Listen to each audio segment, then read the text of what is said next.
Empezamos ahora este tercer panel dedicado al cambio climático y a la economía circular, un nuevo paradigma para alcanzar una filosofía de vida sostenible, pero que entronca con algo bastante tradicional, las 3 R, reducir, reutilizar y reciclar. Y frente a la economía lineal de producir, usar y tirar, tratar de cerrar el ciclo de los productos tal y como ocurre en la naturaleza. Y para abordar este tema, en el que vamos a tener que ser muy puntuales porque a y media empezará el panel de clausura, tenemos a 3 ponentes que representan un poco a diversos aspectos de la sociedad española. Tenemos a un representante del mundo de la empresa, tenemos a un representante del mundo de la academia y a un representante del mundo de la política. Empezando por Javier Goyeneche, es lo que diríamos un emprendedor de éxito en distintos proyectos, por ejemplo, la compañía de accesorios Fan and Basic y posteriormente con EcoAlf, donde está transformando los residuos en complementos y en artículos de moda y donde está triunfando a nivel global. Se dice que donde unos ven basura, él ve recursos. A mi derecha tenemos a José Manuel Moreno, que es vicepresidente del Grupo 2 del Panel Intergubernamental de Expertos sobre Cambio Climático de la ONU. Algo de premio Nobel le toca, porque formaba parte del IPCC cuando se lo concedieron a este organismo de Naciones Unidas. Y, como decía, forma parte del Grupo 2, que es el de los impactos, adaptaciones y vulnerabilidad. Forma parte del colectivo de los que nos está advirtiendo de lo que se nos echa encima. Y, finalmente, a la derecha, o sea, en el centro de esta mesa, tenemos a Guillermina Yanguas, la directora general de Calidad y Evaluación Ambiental y Medio Natural, que no hay que olvidar la parte de medio natural del Ministerio y, por tanto, junto con el secretario de Estado, que está sentado en primera fila, responsable de muchas de las normativas que a ustedes como empresas y como ciudadanos les afecta. Es doctora en Derecho y especialista en Derecho Ambiental. Y ya sin más, vamos a lo que nos ocupa. Vamos a empezar por la parte de la empresa, seguiremos por la academia y terminaremos por la política. A Javier Goyeneche preguntarle qué beneficios y oportunidades existen hoy en día para las empresas que apuestan por este nuevo concepto, que no es tan nuevo, de la economía circular. Bueno, la economía circular, yo creo que para todos los que creamos productos, pues yo creo que es como un objetivo muy claro que tenemos en mente, ¿no?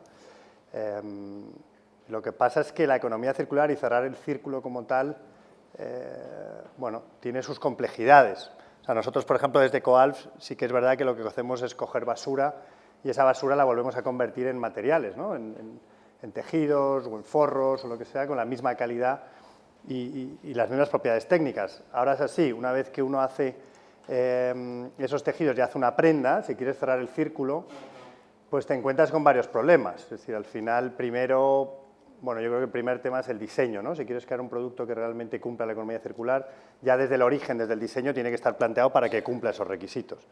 Y muchas veces lo que te está demandando el consumidor como propiedades técnicas choca con lo que tú podrías hacer para cumplir esto. Nosotros, por ejemplo, si tú coges un tejido y ¿no? le metes tipo de membranas o de soportes que te está exigiendo el consumidor, pues eso dificulta el proceso de reciclaje posterior. Con lo cual te encuentras con un problema, ¿no? O le das al consumidor lo que te está pidiendo o haces un producto absolutamente reciclable, ¿no? Y eso, pues bueno, yo creo que eso se soluciona con 2 cosas. Yo creo que con voluntad y con mucho I+D, ¿no? Y el mucho I+D requiere inversión.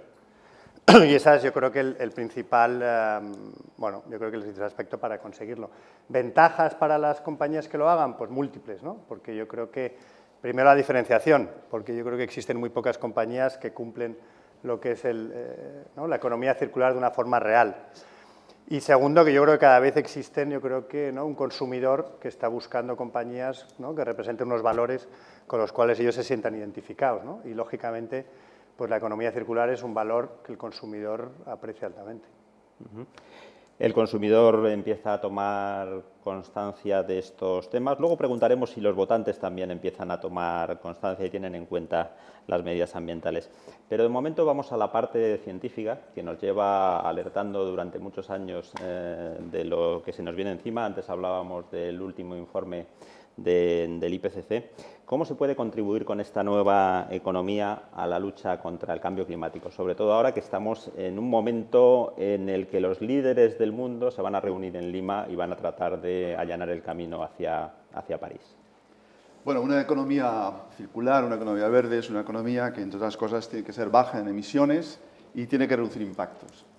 Y para ver un poco cuáles son las necesidades que se piden por ese lado, quizás haya que conocer cuál es el marco en el que nos movemos. Y el marco en el que nos movemos es el que yo quiero glosar brevemente. Efectivamente, hace apenas unas semanas el IPCC ha cerrado su 5º informe de evaluación en Copenhague, donde dice cosas como algunas que ya se habían dicho: el cambio climático es inequívoco, es extremadamente probable, es decir, más del 95% de probabilidad que el cambio climático observado en los últimos 50 años sea debido a las acciones del hombre. Hemos observado impactos generalizados en los distintos sistemas físicos, biológicos y humanos a lo largo y ancho de todo el mundo que son atribuibles al cambio climático. Es decir, blanco y en botella, y son 25 años ya diciendo aproximadamente lo mismo, solo que mejor, mucho más documentado. Por tanto, ese debate creo que debe quedar definitivamente zanjado, porque lamentablemente la población no sigue pensando que esto es una cosa que no se sabe, que se duda. Pues no lo dudan. No lo dudan los científicos, pero tampoco lo dudan los gobiernos, que esos mensajes a los que yo me refería los han aprobado todos, sin excepción alguna. Claramente nuestro gobierno español, que siempre ha apoyado las conclusiones del IPCC, ha contribuido a ellas, pero las ha aprobado. Por tanto, esto no son los científicos, esto somos todos, definitivamente, ¿no? ¿Por qué está ocurriendo eso? Bueno, veamos unas cifras. En el año 1970 se emitían 27 gigatoneladas de CO2 equivalentes. Ahora mismo ya hemos pasado las 50 millones de toneladas de CO2 equivalentes. Esto nos lleva a final de siglo aproximadamente a algo más de 4 grados centígrados. 4 grados centígrados de incremento en un siglo, en fin, no hace falta ser biólogo como yo o cualquiera, esto es una auténtica barbaridad. Se mire como se mire, en fin, el lenguaje que estoy usando no es el lenguaje calibrado que usamos en el IPCC, pero en fin, no tengo tiempo para dar confianzas y demás, entonces tengo que decir, señora, esto es muchísimo, ¿no? Por tanto, eso es lo que tenemos. Quedarnos en los 2 grados centígrados, que significa asumir riesgos importantes, de moderados a altos, en lo que nosotros llamamos las razones para la preocupación, pero que aún así ya lo asumimos de entrada, significaría que a finales de siglo tendríamos que estar emitiendo cero. Cero. Esto es lo que dicen los modelos en los distintos escenarios. Eso implica, entre otras cosas, hemos estado aquí hablando de renovables, por cierto, invito a que se consulte el informe que se ha preparado en este ciclo precisamente sobre renovables, que es maravilloso, que lo aprobamos en Abu Dhabi, donde efectivamente está el IRENA, para sorpresa de algunos que no sabíamos que estaba allí. Pues bien, allí se dice todo ese potencial que existe en las renovables. Claro, llegar a no pasarnos de los 2 grados centígrados significa que de aquí a 2050 tenemos que estar incrementando lo que se llama la low carbon energy, es decir, la economía baja en carbono, en un 300%, que a final de siglo tiene que ser del orden del 90 o 95%.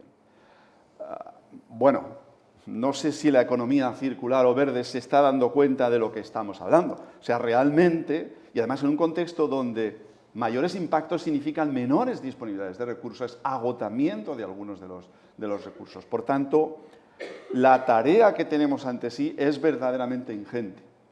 Sin las opciones de captura y secuestro de carbono, de aquí a finales de siglo, todos los sectores tendrán que estar emitiendo prácticamente cero, con un sector, que sería el sector agroforestal, es decir, lo verde, verdaderamente viniendo a nuestro rescate para poder capturar todas las toneladas de CO2 que aún así se seguirían emitiendo. Eso sería una tierra mucho más verde de lo que es hoy, con un gran problema para los ecosistemas para poder hacer frente a ese reto, ¿no?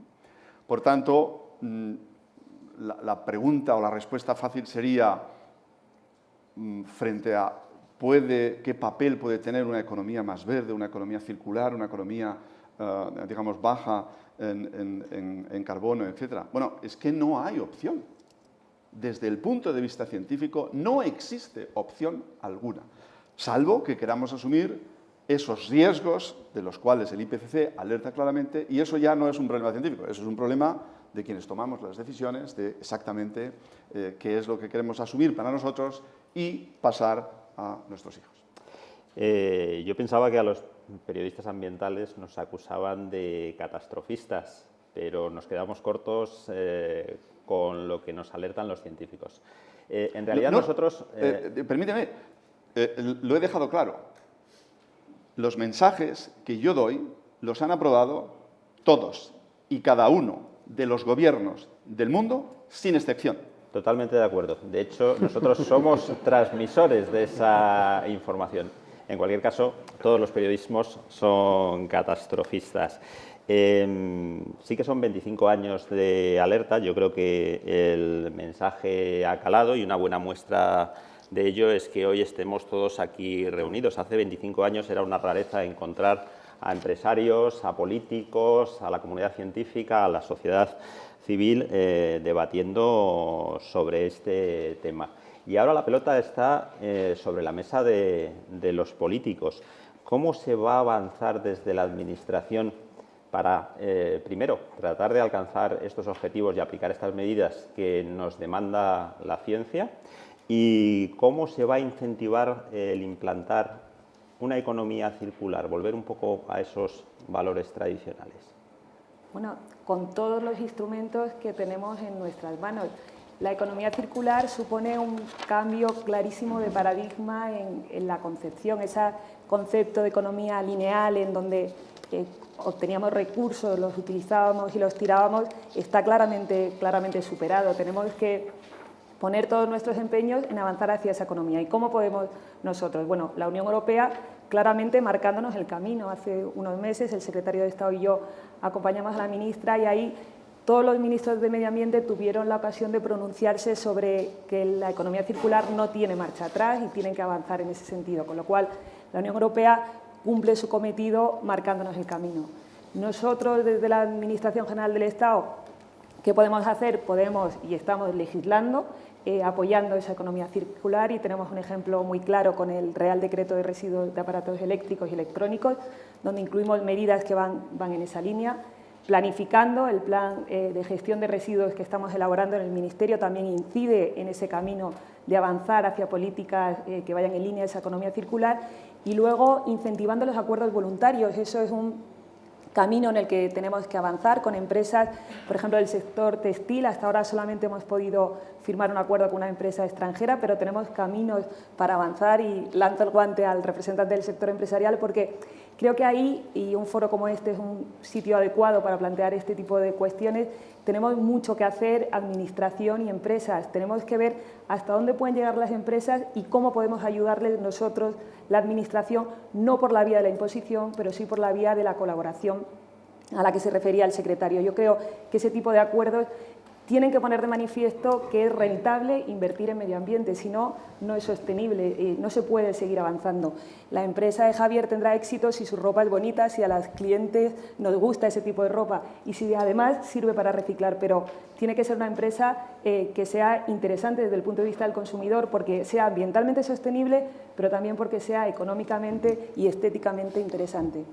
Entonces, desde la Administración tenemos mucho que hacer y para eso necesitamos colaboradores, como sin duda es el sector empresarial. Javier hablaba de la importancia de la I+D, de la investigación y el desarrollo. A mí me gustaría saber hasta qué punto es importante precisamente esta I+D en una empresa como la tuya y si crees que el modelo debería de exportarse a otras compañías. Bueno, creo que quizá EcoAlf es un poco atípico porque es una compañía PYME que nace con una vocación de I+D muy grande. Es decir, cuando ves nuestros presupuestos de I+D frente a lo que facturamos, pues no tiene sentido. Pero es verdad que nosotros después de 4 años hemos conseguido, ¿no?, transformar residuos como una red de pesca vieja, una botella de plástico o un residuo del café en tejidos con el mismo aspecto, la misma textura y propiedades técnicas que los mejores tejidos del mundo. Y eso es a través de la I+D. Ahora, una vez, que antes lo he dicho un poco, eso es el primer paso para, efectivamente, ¿no?, con la basura podemos seguir, ¿no?, escondiéndola o quemándola o tapándola, o podemos convertirla en algo positivo, ¿no?, que es lo que nosotros pensamos hacer, ¿no? Y el residuo al final se demuestra que con I+D se puede convertir en algo positivo. Pero ahí no cierras la economía circular. Ahora, con esos tejidos haces prendas, y esas prendas, lo suyo es que volvieran a convertirse otra vez en tejidos. Pero eso requiere más I+D, ¿no? Y yo lo que le digo a Guillermina es que pues yo creo que es genial y cómo se está avanzando y legislación y demás, pero la I+D es dinero, es recursos y es financiación. Y al final yo creo que lo que nos encontramos mucho, sobre todo las pymes, es con muchísimo problema de acceso a esa financiación que nos permita seguir investigando para cerrar ese círculo, ¿no? Yo creo que ahí es interesante también revisar los datos que ofrece la Unión Europea, que al final en el sector del reciclaje, el mundo de los residuos, yo esta mañana inauguraba el eje de los residuos en el CONAMA y las cifras que se manejan son realmente interesantes, hacen que desde el punto de vista económico interese invertir en actividades de reciclado, interese sin duda invertir en I+D, porque al final salen las cuentas. Yo creo que el cambio de mensaje de estos últimos años, y yo llevo dedicándome a esto del medio ambiente ya algunos años, es que en un primer momento el medio ambiente se percibía como una imposición y hoy en día yo creo que podemos decir que el medio ambiente se ha convertido en una oportunidad y lo que tenemos que hacer, el reto que tenemos administraciones y por supuesto empresas es aprovechar esa oportunidad. Entonces la administración tendrá que estar ahí para apoyar esas actuaciones de I+D y tendrá que convencer de que invertir en medio ambiente es rentable.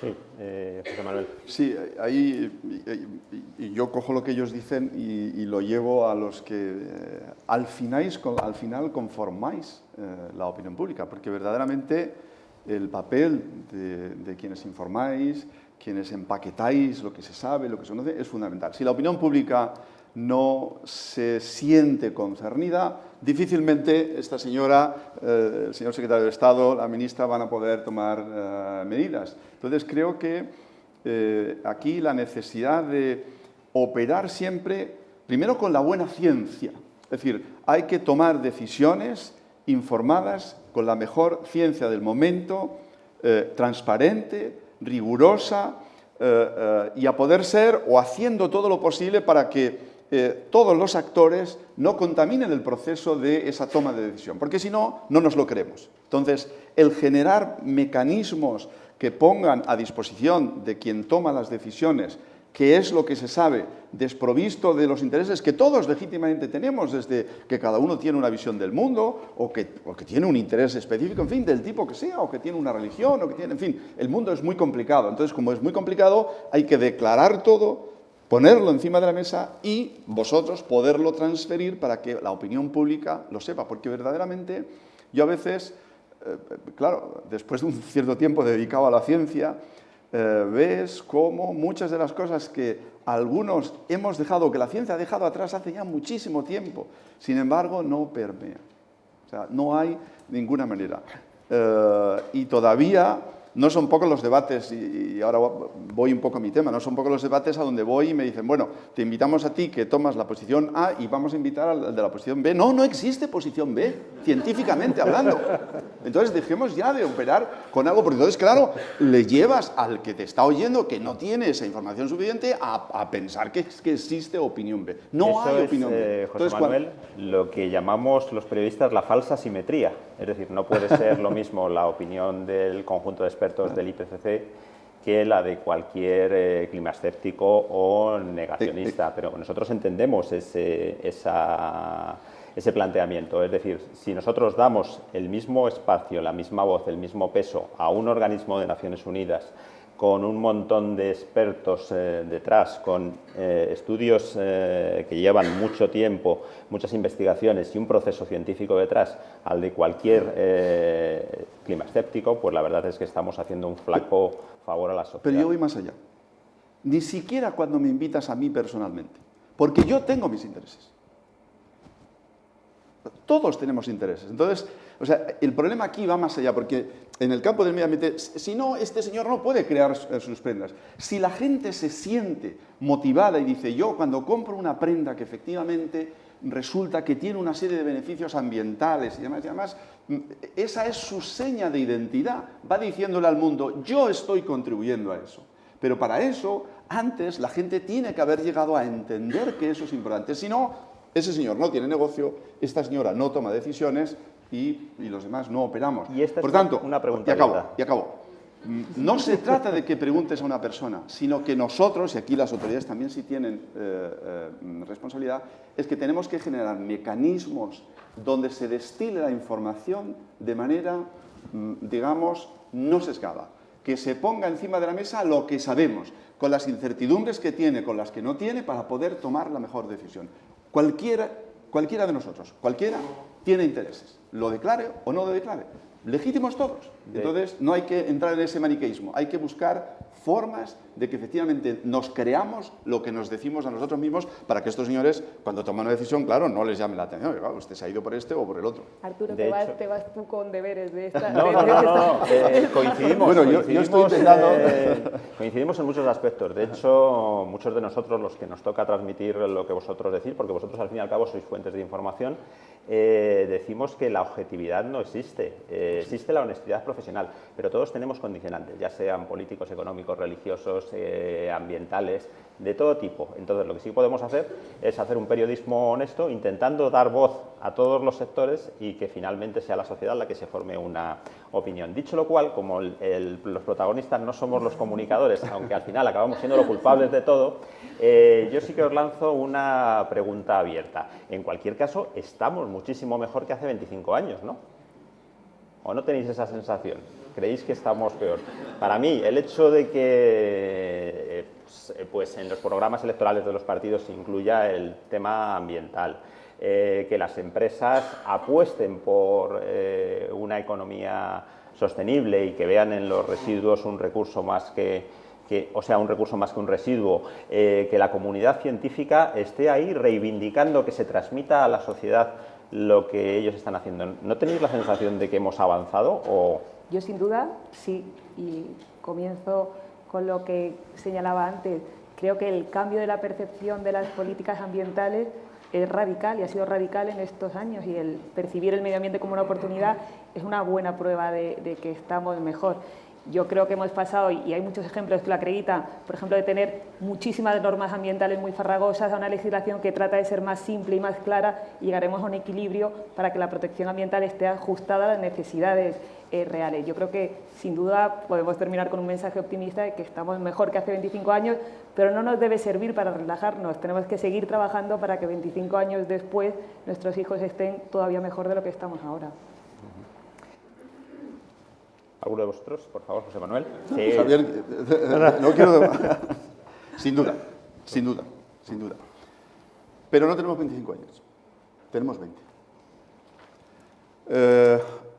Ahora mismo, para no superar los 2 grados centígrados, no tenemos que pasarnos del orden de unas 2.900 gigatoneladas de CO2. Hemos emitido aproximadamente unas 1.900. Nos quedan 1.000. 50 por año, 10 años 500, 20 años 2.000, 1.000. Es más complicado que esto, pero probablemente no tenemos 25 años. Bueno, yo creo que lo han explicado fenomenal, estoy totalmente de acuerdo, ¿no? Yo creo que se están dando grandes pasos, pero yo creo que hay que apretar un poco el acelerador más fuerte, ¿no? Y quizá aprovechar ahora la sensibilidad que hay para realmente tomar decisiones mucho más consistentes. Rajendra Pachauri, el presidente del IPCC, decía que no hay plan B para el planeta. A mí me gustaría plantearle a Guillermina una pregunta. Si cree que el votante español, los electores, reivindican este tipo de políticas, y si los políticos, más allá del Departamento de Medio Ambiente, por ejemplo en los compañeros de Consejo de Ministros de la ministra, creen que el tema ambiental es tan importante como piensan las personas que forman parte de este ministerio. sin duda es así. Yo creo que la buena noticia es que el medio ambiente ya no es propiedad de ningún partido político, de ninguna ideología, y todos los partidos políticos que aspiren a gobernar tienen que tener entre sus señas de identidad una política ambiental claramente definida. Yo creo que nadie se puede permitir ahora estar de espaldas al medio ambiente y que ningún gobierno se lo puede plantear. En esta crisis yo creo que una experiencia interesante es darte cuenta de que nadie ha pedido que se disminuyan las protecciones ambientales. Eso, los que hemos estado aquí trabajando estos años, hemos podido ver cómo se acercaban empresas, y aquí hay muchas de ellas que han venido a decirnos cómo podemos ayudaros a salir adelante de esta situación, pero nadie nos ha pedido en ningún momento que disminuyamos la protección ambiental, con lo cual el medio ambiente no tiene marcha atrás. No sé si hay alguna pregunta entre el público. Lamentablemente andamos muy ajustados de tiempo, me han pasado que nos quedan 5 minutos. Si la hubiera, les rogaría que me la pasaran, y si no, seguiría yo planteando alguna más durante este tiempo que nos queda. ¿Alguna? Bueno, pues entonces, para José Manuel, a mí me gustaría saber si tenéis la sensación de que los políticos, a pesar de que asumen vuestros informes, a pesar de que los firman, luego son demasiado lentos a la hora de tomar decisiones. ¿Y qué se podría hacer para que pasaran de tortugas a liebres? El IPCC debe redactar sus informes de manera que sean lo que llamamos policy relevant, es decir, que sean relevantes para la política, pero no policy prescriptive, es decir, que no prescriban la política. Y tú lo que me estás pidiendo es que yo entre en ese segundo apartado. Que es la parte interesante.